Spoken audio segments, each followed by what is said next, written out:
Bismillahirrahmanirrahim. Kepada yang terhormat Bapak Wakasek Bagian Kurikulum, kepada yang terhormat Bapak Ibu yang telah datang di workshop kami di CGP Angkatan 5 SMA 19 Goa. Bismillahirrahmanirrahim. Assalamualaikum warahmatullahi wabarakatuh. Waalaikumsalam warahmatullahi wabarakatuh. Alhamdulillahirabbil alamin, wassalatu wassalamu ala asrafil anbiya'i wal mursalin wa ala alihi washabihi ajmain, amma ba'd. Rabbi shrahli sadri wa yassir li amri wahlul 'uqdatam min lisani yafqahu qawli. Untuk teman-teman sekalian, pada saat ini kami dari CGP Angkatan 5 SMA 19 Goa diberikan tugas untuk membawakan workshop tentang budaya positif dan keyakinan kelas. Pada saat ini, dalam budaya positif, sebelum kita masuk di situ, Bapak Ki Hajar Dewantara atau Bapak Pendidikan yang ada di Indonesia menyatakan bahwasanya pendidikan itu harus menuntun kepada anak-anak. Jadi untuk Bapak dan Ibu sekalian, di sini kami ingin menyatukan persepsi, menyelaraskan bahwasanya pendidikan di sekolah kita ini harus berbasis yang namanya budaya positif, yang dimana di sini kita harus menghamba kepada siswa. Jadi menghamba di sini Bapak Ibu bukan seperti kita harus menghamba bahwasanya kita kayak sholat kepada siswa gitu, enggak. Menghambanya di sini Bapak Ibu, kita harus memprioritaskan siswa bagaimana siswa ke depannya. Jadi betul-betul di sini yang harus diprioritaskan adalah siswa. Untuk kali ini yang akan dibahas adalah budaya positif. Latar belakang dari pendidikan adalah menuntun kodrat anak agar mereka mencapai keselamatan dan kebahagiaan yang setinggi-tingginya. Jadi di sini ya, bisa lanjut slide selanjutnya. Untuk mewujudkan sekolah sebagai rumah yang aman dan nyaman dan bermakna bagi murid, diperlukan budaya positif di sekolah, di mana budaya positif ini menjadi kebiasaan-kebiasaan baik berupa bentuk kegiatan ataupun kebiasaan baik yang dilakukan seperti budaya positif. Jadi Bapak Ibu guru seperti ini, menurut Ki Hajar Dewantara, sekolah itu seperti layaknya sawah, sedangkan guru itu adalah petani dan siswa itu adalah tanaman yang ditanam oleh sang petani. Jadi baik buruknya tanaman itu tergantung dari sekolah dan tergantung dari petaninya. Oke. Terus budaya positif. Terlalu cepat mungkin Pak Operator.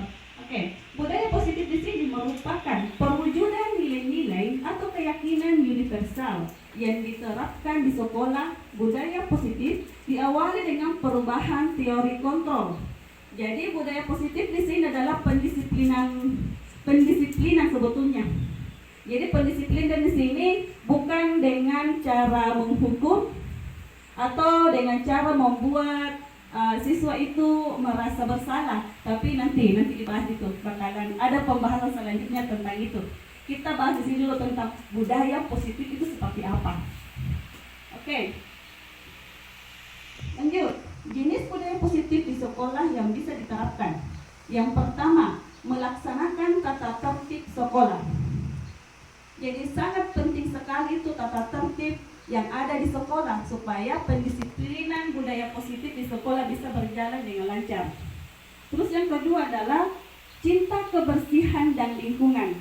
Alhamdulillah kalau kita melihat di sini di SMA 19 Goa, kebersihan dan tata tertibnya luar biasa sekali karena sudah ada bukti, kan? Sisa mau lagi ditambah, diperbaiki dan istiqomah di dalamnya. Terus yang ketiga, kejujuran.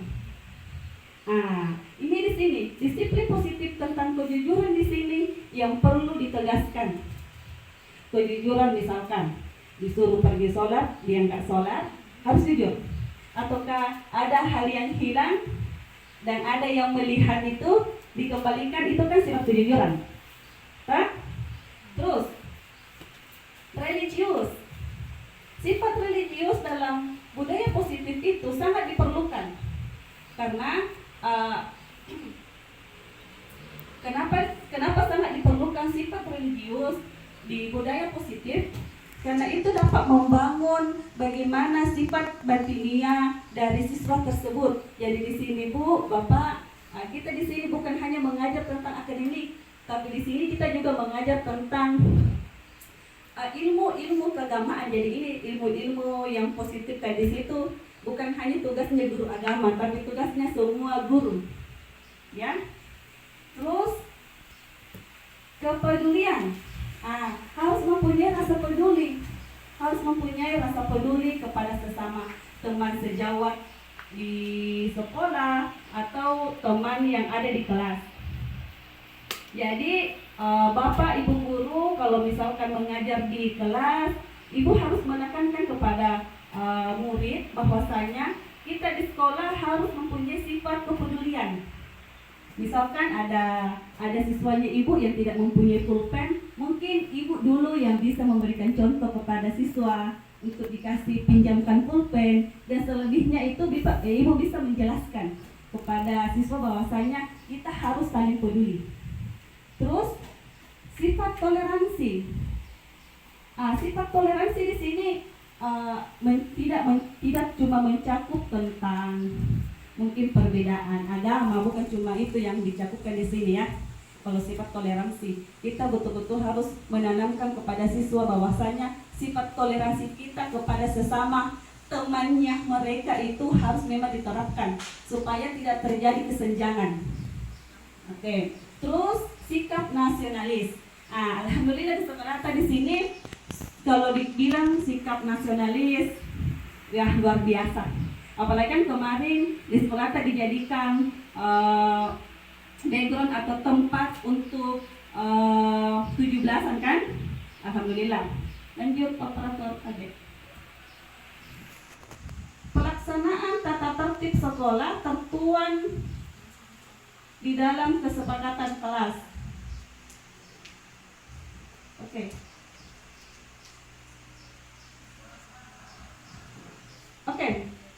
Ada beberapa di sini yang mencakup, yaitu yang pertama kembali dulu. Ya, pelaksanaan tata tertib di sekolah tertuang di dalam kesepakatan kelas, yang dimana ada beberapa, yaitu yang pertama, poin pertama, disiplin positif dan nilai-nilai kebajikan universal. Yang kedua, teori motivasi, hukuman dan penghargaan. Yang ketiga, keyakinan kelas. Yang keempat, kebutuhan dasar manusia dan dunia berkualitas. Dan yang kelima adalah segitiga restitusi. Oke, untuk kelanjutan atau untuk memperdalam apa sih itu bagian-bagian daripada disiplin positif. Di sini teman saya CGP yang hebat-hebat yang ada di depan Bapak Ibu ini akan memperdalam dan menjelaskan apa sih itu tentang teori motivasi, hukum dan penghargaan, yang insya Allah akan dibawakan oleh rekan saya. Kepada Ibu Fitri dipersilahkan dengan hormat.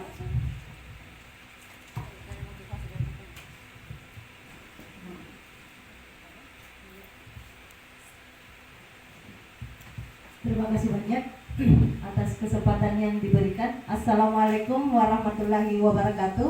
Waalaikumsalam warahmatullahi wabarakatuh. Ya, perkenalkan, nama saya Fitriani, CGP angkatan kelima dari SMA Negeri 19 2. saya beserta teman-teman saya akan mensosialisasikan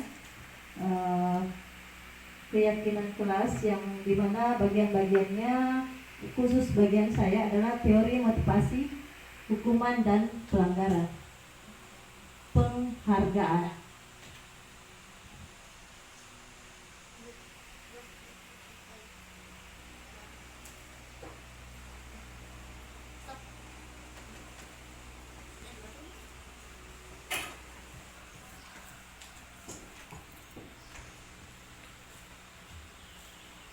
Ya, untuk bagian ini dalam menjalankan peraturan ataupun keyakinan kelas, bila mana ada suatu pelanggaran, tentunya sesuatu itu harus terjadi. Untuk itu perlu meninjau ulang tindakan penegakan peraturan atau keyakinan kelas di sekolah yang kita lakukan selama ini. Tindakan terhadap suatu pelanggaran pada umumnya berbentuk hukuman atau konsekuensi. Dalam modul ini atau dalam workshop ini kami akan memperkenalkan program disiplin positif yang disebut restitusi. Jadi pada saat ada siswa yang melanggar, tidak harus kita memvonis mereka bersalah. Kita harus melakukan dulu identifikasi masalahnya apa.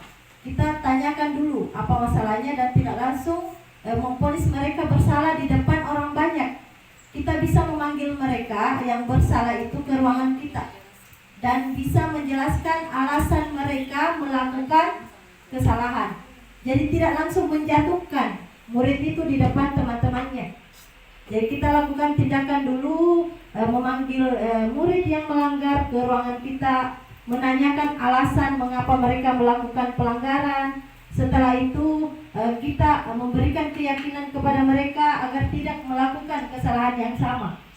Dan kita juga menekankan kepada mereka perlunya meminta maaf setelah melakukan kesalahan dan berjanji tidak akan melakukan kesalahan itu lagi. Itulah yang perlu kita lakukan di restitusi ini. Jadi tidak harus memvonis siswa itu bersalah di depan orang banyak. Itu yang fokus untuk materi yang saya bawakan ini. Jadi pada saat ada siswa yang melanggar, kita juga perlu menanyakan tentang keyakinan kelas yang telah dibuat bersama.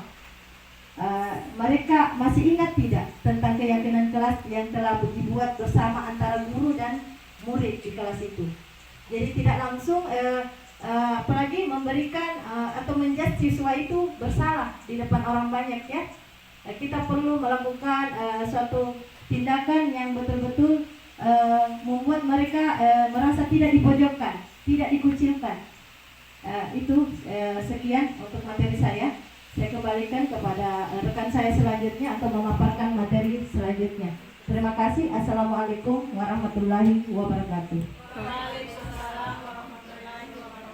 Terima kasih Ibu atas penyampaiannya tentang teori motivasi hukuman dan penghargaan, yang dimana hukuman dan penghargaan itu tidak boleh diterapkan di dalam kelas.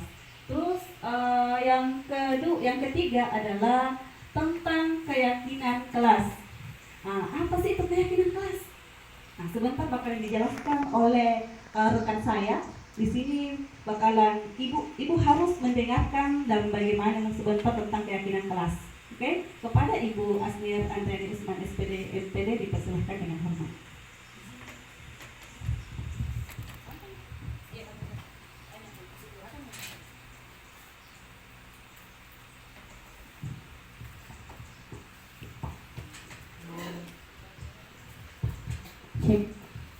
Bismillahirrahmanirrahim. Assalamualaikum warahmatullahi wabarakatuh. Terima kasih Bapak Ibu atas waktunya. Jadi keyakinan kelas ya, keyakinan kelas dari kata keyakinan dulu. Keyakinan apa kira-kira keyakinan ya? Bapak Ibu sudah tahu seperti apa bentuk keyakinan itu. Suatu kesepakatan antara yang individu yang satu dengan yang lainnya. Itu keyakinan ya. Keyakinan kelas ini sangat penting. Sebagai kita seorang guru, sangat penting menerapkan di kelas. Apalagi kita seorang wali kelas, Ini sangat penting kita terapkan di dalam kelas kita. Untuk apa sih keyakinan kelas ini? Meminimalisir adanya pelanggaran. Kenapa? Karena keyakinan kelas ini kita buat bukan kita seorang guru yang mengeluarkan aturan. Tidak boleh seperti ini, tidak boleh seperti ini. Jadi seperti apa? Kita lempar ke siswa. Apa saja keyakinan kelas seperti apa? Nah, ini pengertiannya dulu. Kita masuk di pengertian keyakinan kelas. Keyakinan kelas merupakan suatu yang dapat diterapkan di lingkungan kelas tersebut. Pembuatan keyakinan kelas melibatkan semua warga kelas melalui kegiatan curah pendapat. Yang saya garis bawahi di sini adalah curah pendapat. Jadi yang kita harus mendengarkan unek-uneknya siswa, karena di dalam kelas itu kan bersifat heterogen, ya. Ada beberapa orang siswa. Jadi di situ kita buat keyakinan kelas dalam bentuk seperti apa? Ini contohnya. Slide-nya Pak. Nah, ini salah satu contoh dari keyakinan kelas. Ini sifat-sifatnya.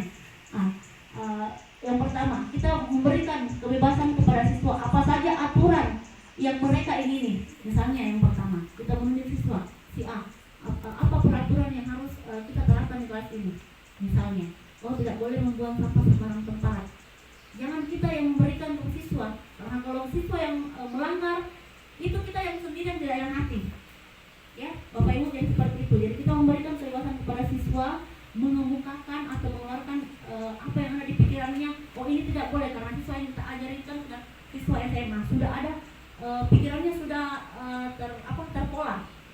Misalnya, Bu, tidak boleh terlambat. Oke, dicatat.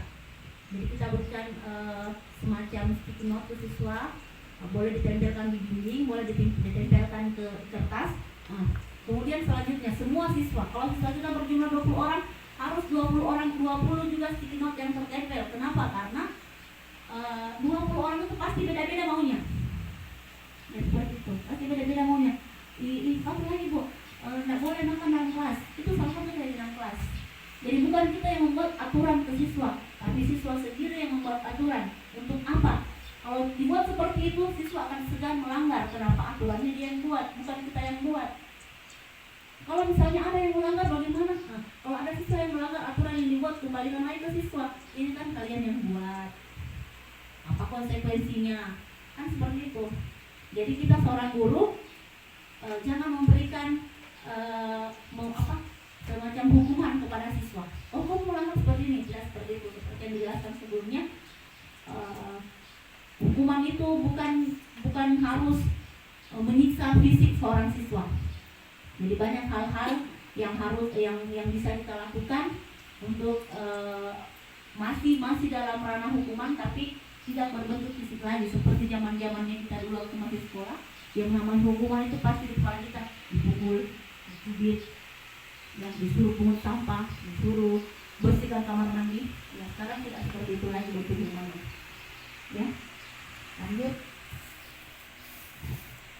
Kemudian di materi selanjutnya ada kebutuhan dasar manusia. Jadi kita sebagai manusia itu memiliki 5 kebutuhan dasar yang wajib yang ada dalam diri kita. Yang pertama, kebutuhan bertahan hidup. Kebutuhan bertahan hidup ini menyangkut bagaimana kita bertahan hidup. Kebutuhan kita untuk bertahan hidup contohnya apa? Makanan, masuk keamanan, ya, kebutuhan sandang dan papan. Kemudian yang kedua, cinta dan kasih sayang. Ini penting sekali. Kita sebagai seorang manusia, manusiawi sekali kalau kita butuh cinta dan kasih sayang, terutama ibu yang perempuan, ya. Sangat senang sekali cintai. Dan yang laki-laki harus mencintai, wajib. Oke, yang ketiga penguasaan, yang keempat kebebasan, kemudian yang kelima kesenangan. Ini yang saya garis bawahi sekali sini, nomor 5, kesenangan, ya. Karena saya sebagai ibu-ibu mewakili kaum ibu-ibu di depan ini sangat senang namanya kesenangan. Karena ini dari eksplorasi kesenangan ini bisa menumbuhkan ide-ide yang kreatif. Ya, jadi sampai berapa menit ini? Cukup ya? Iya. Materi selanjutnya saya serahkan ke moderator. Terima kasih.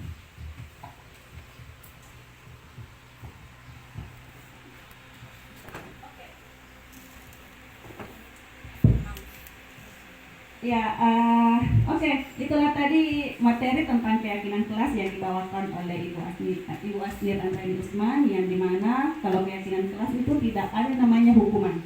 Oke, materi selanjutnya tentang segitiga restitusi yang insya Allah akan dibawakan oleh Ibu Radiati SPD MPD. Kepada beliau dipersilahkan.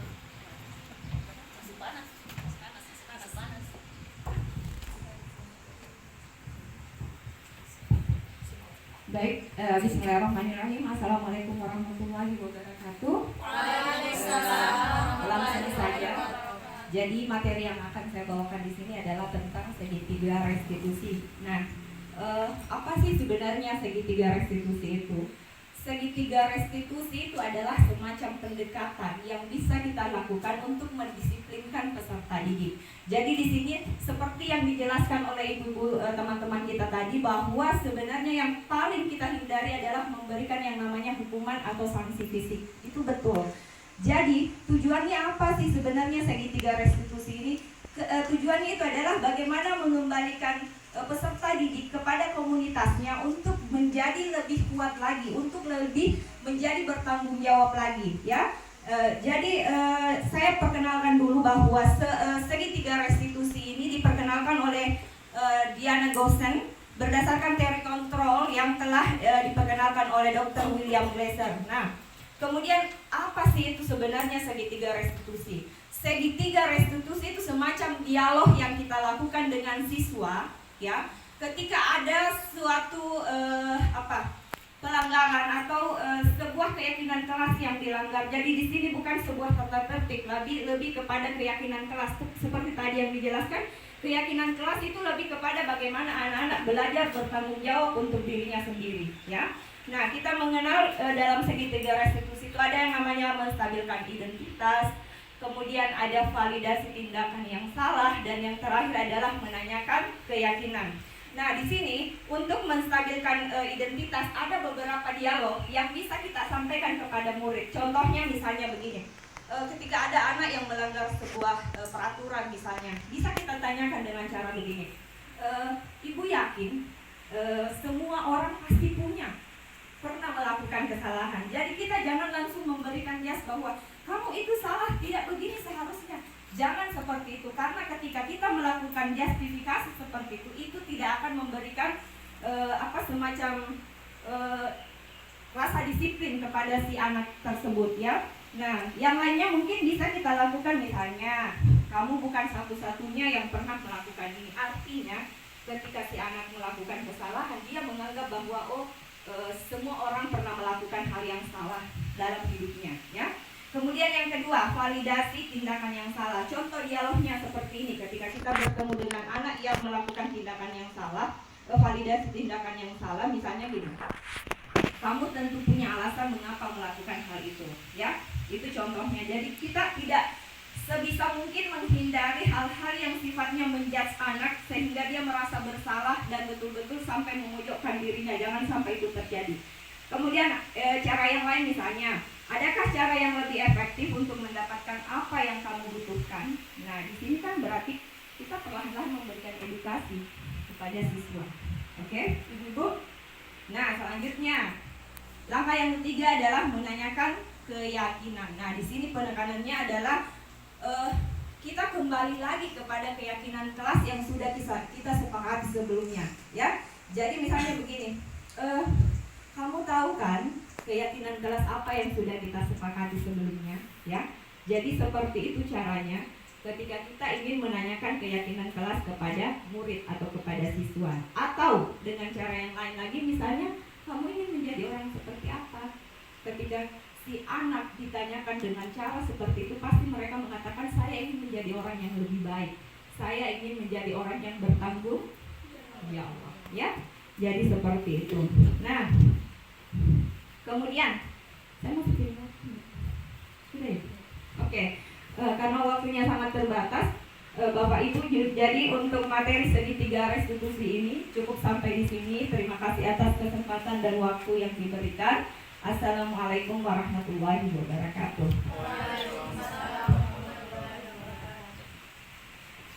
Ya, itulah tadi materi yang dibawakan oleh Ibu Rabiati tentang segitiga restitusi. Yang dimana kelima yang dibahas tadi itu yang dimulai dari disiplin positif sampai jadi segitiga restitusi adalah rentetan-rentetan yang dimana untuk bisa mencapai menjadi seorang pelajar Pancasila. Jadi untuk menjadi seorang pelajar berprofil Pancasila, maka memang harus ada rentetan-rentetan atau langkah-langkah yang harus dijalani. Jadi yang semacam hukuman atau membuat orang merasa bersalah itu sudah dihilangkan sekarang. Oke, untuk selanjutnya mungkin langsung saja untuk sesi tanya jawab. Mungkin ada dari Bapak Ibu sekalian yang ingin bertanya. Iya, ada? Oh iya, Ibu Nur Hayati, silahkan. Dipersilahkan.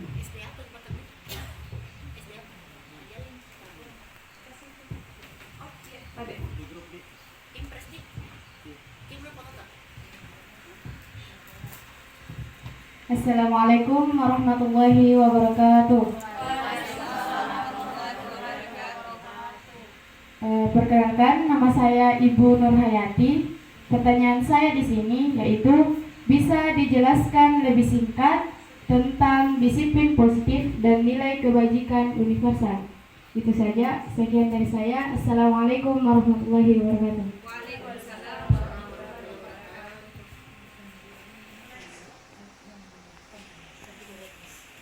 Oke, selanjutnya kita menampung dulu pertanyaan. Setelah itu baru kita jawab sama-sama. Apa masih ada yang ingin memperjelas atau ada yang kurang jelas tadi? Ada yang ingin bertanya? Oke, silakan Ibu Hijriah. Mau di situ atau langsung ke sini? Situ, oh ya, oke.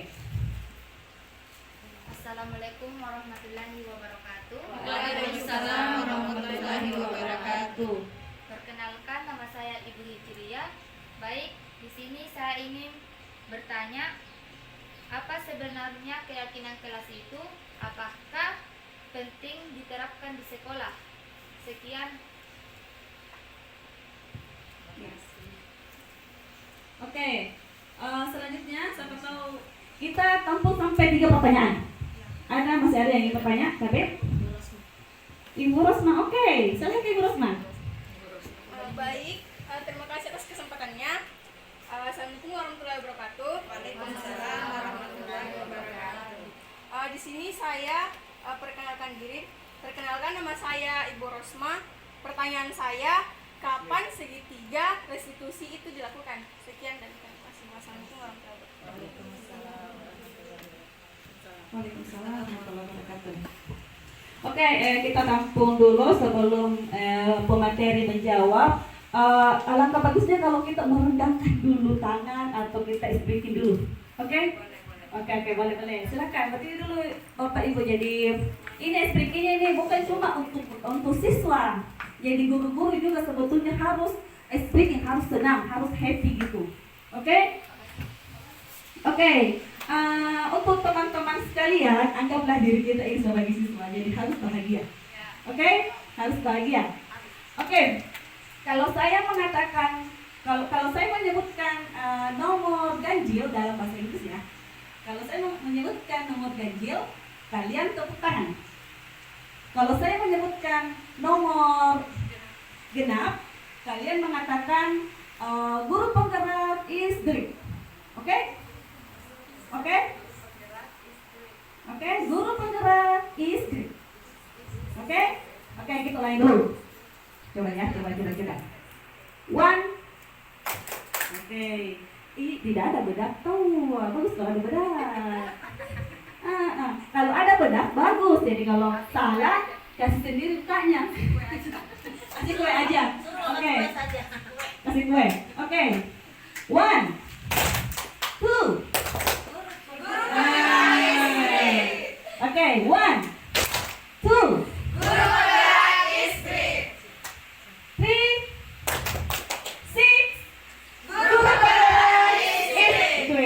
6, begitu ya, ulangi ya. Oke. 10, guru penggerak istri. 9, Oke, makasih. Tepuk tangan dulu. Oke, salam dulu. Salam guru penggerak. Salam. Oke.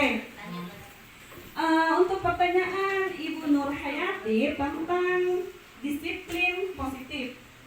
Saya menjelaskan ini begini. Tentang disiplin positif di sini Ibu Nur Hayati, KB satu cara disiplin yang tidak memakai sistem kekerasan dengan ancaman, Bu. Jadi sekarang itu guru-guru yang mengajar sudah tidak memakai lagi yang namanya sistem ancaman dan hukuman kepada siswa. Itu namanya pendisiplinan dalam hal positif. Yang dimana salah satu cara yang menerapkan disiplin bertujuan untuk menumbuhkan kesadaran serta memberdayakan anak. Jadi kesadaran anak itu bukan lagi timbul dari hal ekstrinsipnya, jadi tidak timbul lagi dari hal di luar. Itu harus timbul dari dalam dirinya itu anak. Jadi itu nih yang dimana ada rentetan tentang keyakinan kelasnya, ada segitiga restitusinya. Itu namanya pendisiplinan positif. Terus nilai-nilai universalnya itu ya kayak gitu. Kalau nilai apa yang ditimbulkan dari pendisiplinan positif itu, yang pertama kayak religius, dia harus lebih sabar, dia harus lebih bertanggung jawab kepada dirinya, dia harus sadar, ya. Terus Ibu Nur sudah diterima? Oke, alhamdulillah. Terus pertanyaan kedua untuk Ibu Hijriah, apa sih sebenarnya keyakinan kelas itu? Apakah sangat penting dilaksanakan di kelas? Oke, kepada Ibu Asniah dipersilahkan.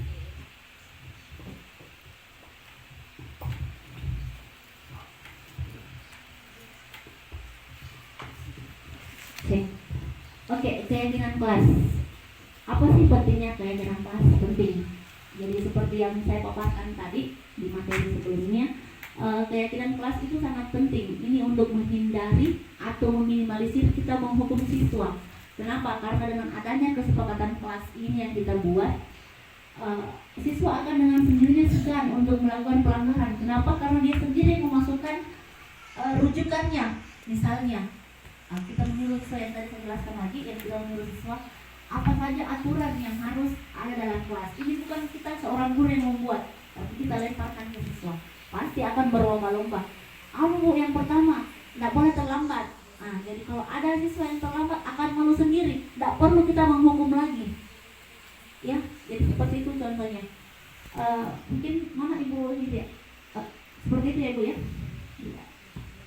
Kembali Bu Jani. Oke, itu pertanyaan yang alhamdulillah sudah dijawab oleh Ibu Asniah. Pertanyaan ketiga yaitu dari Ibu Rosma tentang kapan segitiga restitusi itu dilaksanakan, Bu? Bagiannya Ibu. Kenapa sih itu segitiga restitusi kayak yang ada di Mesir? Ya. Jadi segitiga restitusi itu katanya kayak ada di Mesir, iya, model piramid ya. Tapi sebenarnya kapan segitiga restitusi itu dilaksanakan? Ya, kita lihat sikonnya ketika ada sebuah pelanggaran atau sebuah hal-hal yang tidak sesuai dengan keyakinan kelas atau keyakinan sekolah, maka pada saat itulah segitiga restitusi diterapkan. Jadi pada dasarnya segitiga restitusi itu bukan untuk menebus tujuannya bukan untuk menembus kesalahan, tetapi anak-anak didik kita itu diajarkan untuk belajar dari kesalahan dengan cara bagaimana mempertanggungjawabkan apa yang telah dia lakukan. Jadi memang betul-betul di sini kita melibatkan peserta didik secara sepenuhnya. Nah, di sini kita sangat diharapkan sebagai seorang guru kita memiliki fungsi kontrol sebagai seorang manajer, ya. Kita fungsinya sebagai manajer bukan membuat rasa bersalah, bukan membuat hukuman ataupun ada 5 fungsinya. Intinya adalah kita sebagai seorang guru sangat diharapkan untuk menjadi seorang manajer. Jadi manajer itu fungsinya untuk apa, Bapak Ibu? Fungsinya adalah bagaimana mengajarkan anak didiknya untuk belajar dari bertanggung jawab dari apa yang telah dia perbuat. Jadi kembali lagi bahwa si anak ini memang betul-betul dikembalikan kepada komunitasnya dengan cara yang lebih kuat lagi, dengan lebih bertanggung jawab lagi melalui proses kesalahan yang telah dia lakukan dengan segitiga restitusi itu. Oke, bagaimana Ibu Rosma? Sudah jelas? Ya, terima kasih. Assalamualaikum warahmatullahi wabarakatuh.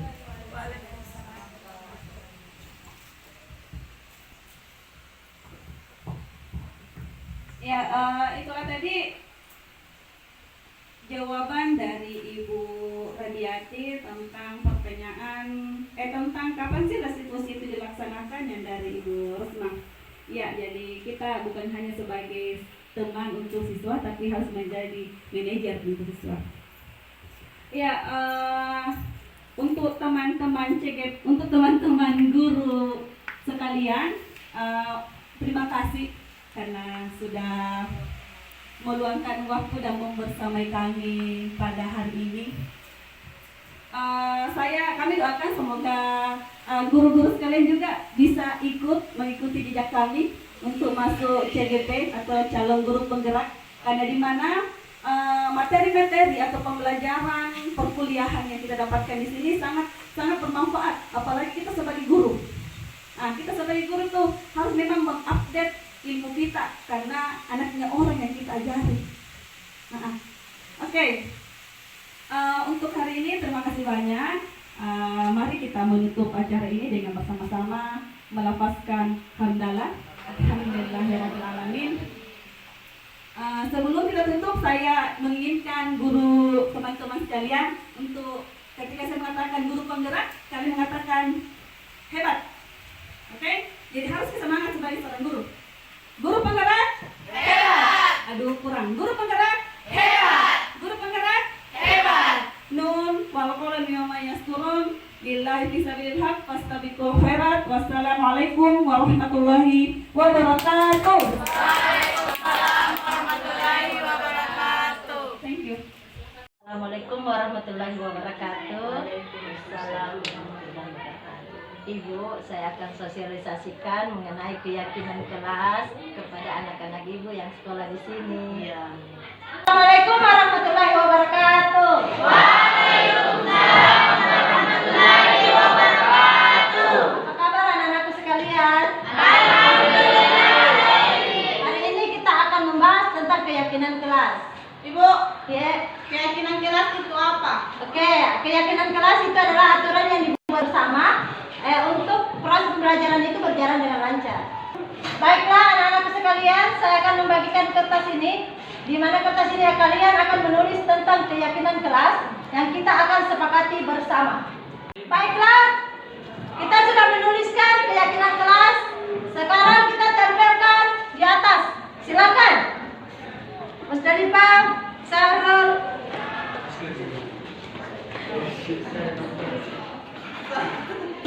Oke, selanjutnya Jannah Fajri. Silakan ditempelkan.